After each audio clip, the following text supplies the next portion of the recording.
सोच कर देखिए, एक इंसान जो कि अपने बच्चे की बर्थडे पार्टी पर जा रहा हो और वो एक टनल से गुजरे और वो टनल ही उसके ऊपर बिजली बनकर बरस जाए। वो इंसान जिंदा बचता है या नहीं ये तो नहीं पता, पर अगर वो इंसान जिंदा है तो कितने दिन सरवाइव कर पाएगा। ये एक साउथ कोरियन मूवी है जिसका नाम है टनल, जो कि 2016 में रिलीज हुई एक सर्वाइवल ड्रामा फिल्म है। मूवी की स्टार्टिंग होती है पेट्रोल स्टेशन से, जहां पर ली जंग सू अपनी कार में पेट्रोल फिल करवा रहा होता है। तो पेट्रोल स्टेशन पे उसका सामना एक बूढ़े वर्कर से होता है जो कि थोड़ा ऊंचा सुनता है और गलती से जंगसू की कार को फुल कर देता है। पर जंगसू को केवल $30 का ही पेट्रोल फिल करवाना था। तो जंगसू उस बूढ़े व्यक्ति पर थोड़ा सा बिगड़ता है। फिर स्टेशन का ओनर वहां आता है और जंगसू से सॉरी कहता है। जंगसू वहां से जाने लगता है तो वो वर्कर उसे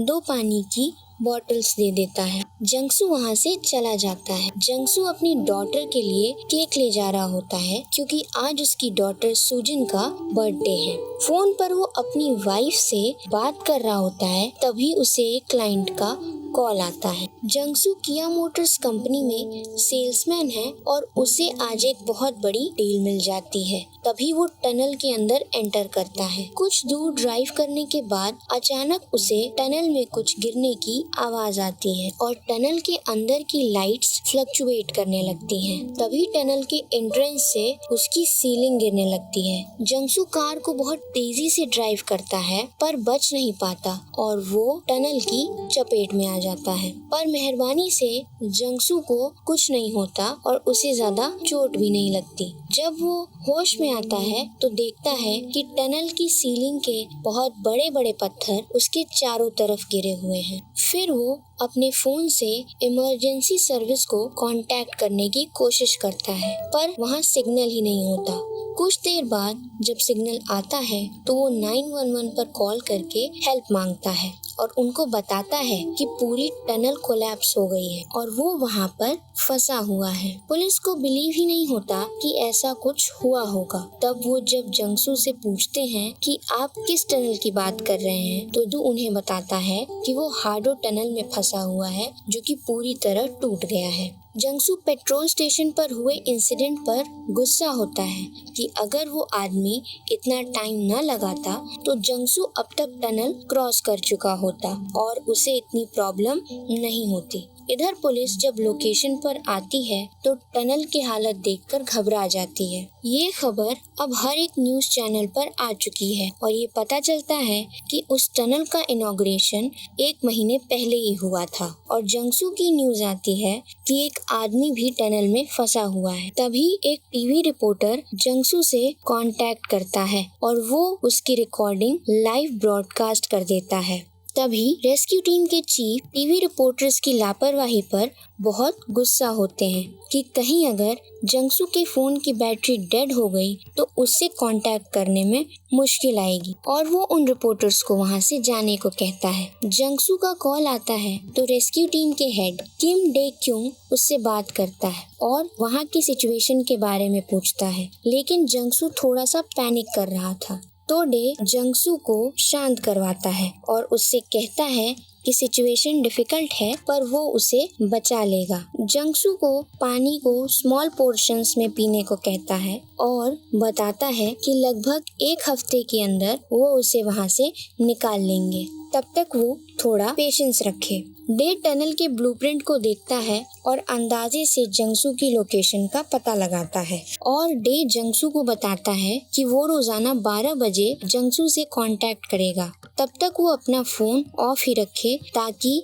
बैटरी सेव रहे। फिर जंगसू की वाइफ सेह्यून का कॉल आता है। जंगसू से कहता है कि वो परेशान न हो और अपनी डॉटर सुजिन से बात करता है और वो उसे बताता है कि वो जल्दी ही उसके लिए उसके बर्थडे गिफ्ट में पपी लेकर आएगा। फिर हम देखते हैं कि जंगसू सोने की कोशिश कर रहा है पर वहाँ पर हर पल खतरा और डर का माहौल है, क्योंकि कभी भी किसी भी जगह से पत्थर गिर सकते हैं या हट सकते हैं। फिर भी जंगसू किसी तरह सोने की कोशिश करता है। इधर डे मिनिस्टर के साथ मीटिंग करके सारी प्लानिंग बताता है कि कैसे जंगसू को सेव किया जा सकता है। वो ड्रोन की मदद से जंगसू की लोकेशन का पता लगाएंगे और ये भी रिक्वेस्ट करता है कि टनल नंबर 2 का कंस्ट्रक्शन रोक दिया जाए, क्योंकि अगर टनल 2 में ब्लास्ट हुआ तो उसका इफेक्ट इस टनल में भी पड़ सकता है और जंगसू की सिचुएशन और भी डिफिकल्ट हो सकती है। फिर रेस्क्यू टीम साउथ एंट्रेंस से अपने ड्रोन्स भेजती हैं, पर कुछ दूर जाते ही ड्रोन से सिग्नल टूट जाता है, क्योंकि टनल के अंदर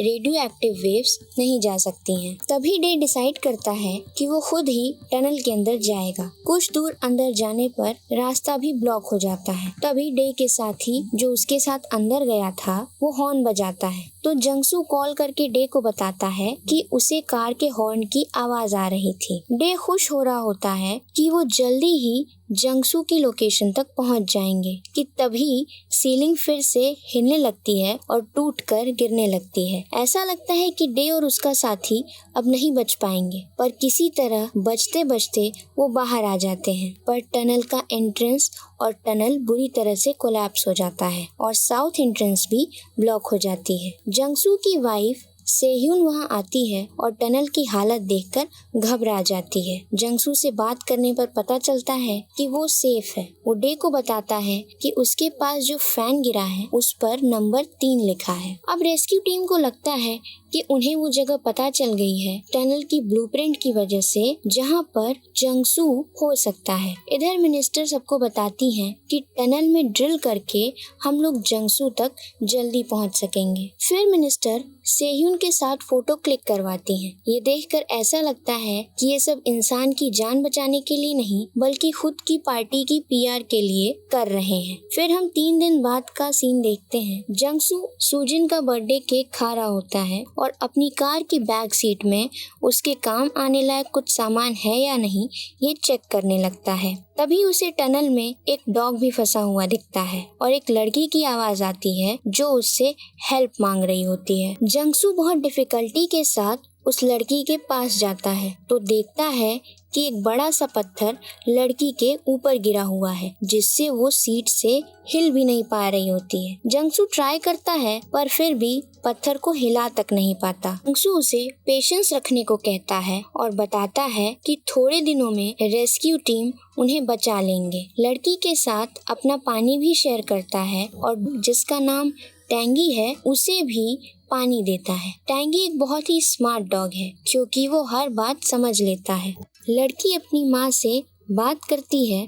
हमें पता चलता है कि उसका नाम मीना है। वो अपनी माँ से बात करके बहुत रोती है। फिर जब जंगसू अपनी कार में आता है तो देखता है कि टैंगी ने उसका सारा केक खा लिया है। इधर रेस्क्यू टीम काफी मेहनत कर रही होती है जंगसू को टनल से बाहर लाने के लिए, तो जंगसू की वाइफ सेह्यून भी उन वर्कर्स का बहुत ध्यान रखती है और खाना खिलाते हुए उन्हें थैंक्स भी कहती है। उधर जब मीना जंगसू से कहती है कि उसे बहुत पेन हो रहा है तो जंगसू अपनी कार से पानी लेकर मीना के पास आता है तो देखता है कि मीना की आंखें बंद है और वो कुछ बोलती ही नहीं है। जंगसू पैनिक में बड़े पत्थर को हटाने की कोशिश करता है तो देखता है कि एक आयरन रॉड मीना के शरीर के आर पार घुसा हुआ है। मीना इतना दर्द नहीं सह पाई और उसकी डेथ हो गई है। जंगसू बहुत दुखी होता है क्योंकि उसे लगता है कि वो मीना को नहीं बचा पाया और खुद के बारे में सोचता है कि क्या वो भी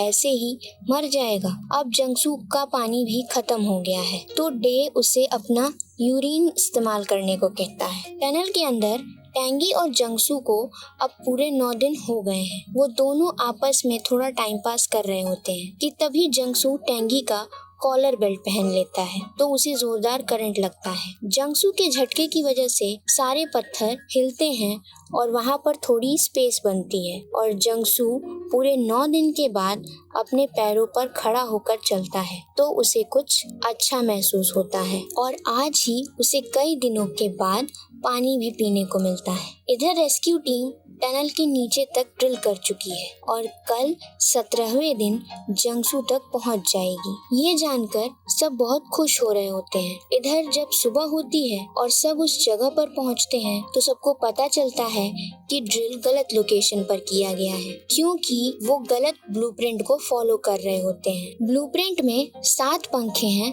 और टनल की वीडियो में केवल 6 ही पंखे हैं। जब जंगसू को पता चलता है कि रेस्क्यू टीम ने रॉन्ग लोकेशन पर ड्रिल किया है तो वो बहुत पैनिक करता है और अपनी सारी होप छोड़कर मरने की बातें करने लगता है, क्योंकि अब उसकी फोन की बैटरी भी खत्म होने वाली है। तो सेयून जंगसू को होप देकर कहती है कि उसे अपनी फैमिली के लिए जीना होगा, वरना वो भी मर जाएगी।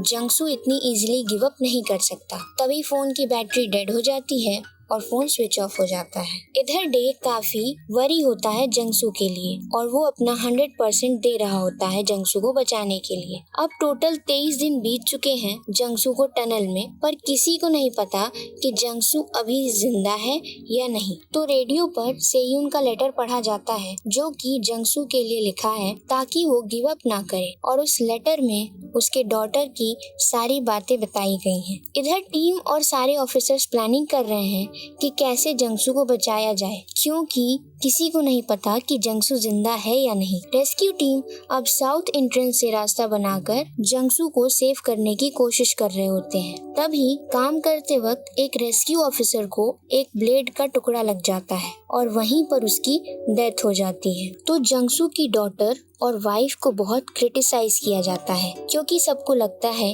कि जंगसू को बचाने की वजह से ही एक वर्कर की डेथ हो गई है और पता नहीं जंगसू जिंदा भी है या सिर्फ एक लाश बन गया है। फिर ऑफिसर्स सेयून के पास एक फॉर्म साइन करवाने के लिए जाते हैं जिसमें लिखा है कि टनल 2 का कंस्ट्रक्शन स्टार्ट कर दिया जाए और रेस्क्यू ऑपरेशन बंद कर दिया जाए, क्योंकि अब वो और रिस्क नहीं लेना चाहते। फिर सेयून रेडियो चैनल पर जंगसू को मैसेज देने के लिए जाती है और बाहर हो रही सारी सिचुएशंस के बारे में बताती है, और वो ये भी उसे बताती है कि आज उसने एक फॉर्म साइन किया है जिसकी वजह से अब रेस्क्यू ऑपरेशन बंद हो जाएगा। दोनों काफी इमोशनल हो जाते हैं और सेयून जंगसू से माफी मांगती है कि अब उसे कोई बचाने नहीं आएगा। पर इधर डे ने अभी होप नहीं छोड़ी है। वो एक लास्ट बार टनल के अंदर जाता है और अपने साथ माइक्रोफोन्स लेकर जाता है जिससे वो पता कर सके कि जंगसू जिंदा है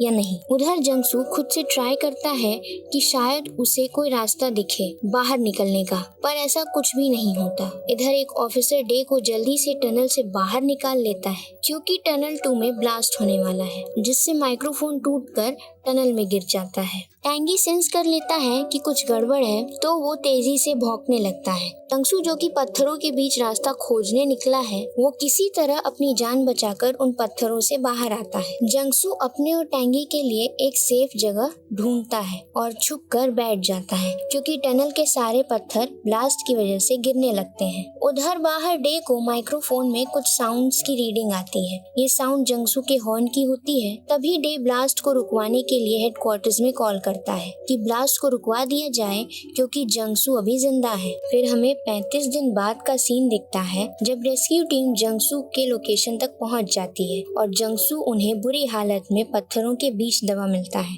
रेस्क्यू टीम जंगसू और टेंगी को सेफली बाहर निकाल लेती है। डे उन्हें जल्दी से हॉस्पिटल ले जाने के लिए चॉपर स्टार्ट करने को कहता है, पर उसे थोड़ी देर वेट करने के लिए कहा जाता है ताकि मिनिस्टर आ जाएं और वो उनके साथ जा सके। ये बात जब जंगसू सुनता है तो वो डे के कान में कुछ कहता है। जब मीडिया उससे पूछती है कि जंगसू ने क्या कहा, तो डे उन्हें कहता है कि तुम सब गधे हो, क्योंकि जिस आदमी को तुरंत हॉस्पिटल लेकर जाना चाहिए उसे वो लोग मिनिस्टर का वेट करने के लिए रोके हुए हैं। फिर जंगसू मीडिया को थम्स अप दिखाता है और उसे हॉस्पिटल लेकर जाया जाता है। सूजिन को बर्थडे गिफ्ट में एक पपी चाहिए था, तो टेंगी अभी सूजिन के पास है और इधर सेयून जंगसू के साथ ड्राइव करके हैप्पीली घर लौट रही है। तभी कार से अनाउंसमेंट आती है कि आगे टनल है। तो जंगसू घबराता है, पर सेयुन उसे हौसला देती है और वो दोनों टनल को क्रॉस करते हैं। ये फिल्म यहीं पर एंड हो जाती है। इस फिल्म में हमें उम्मीद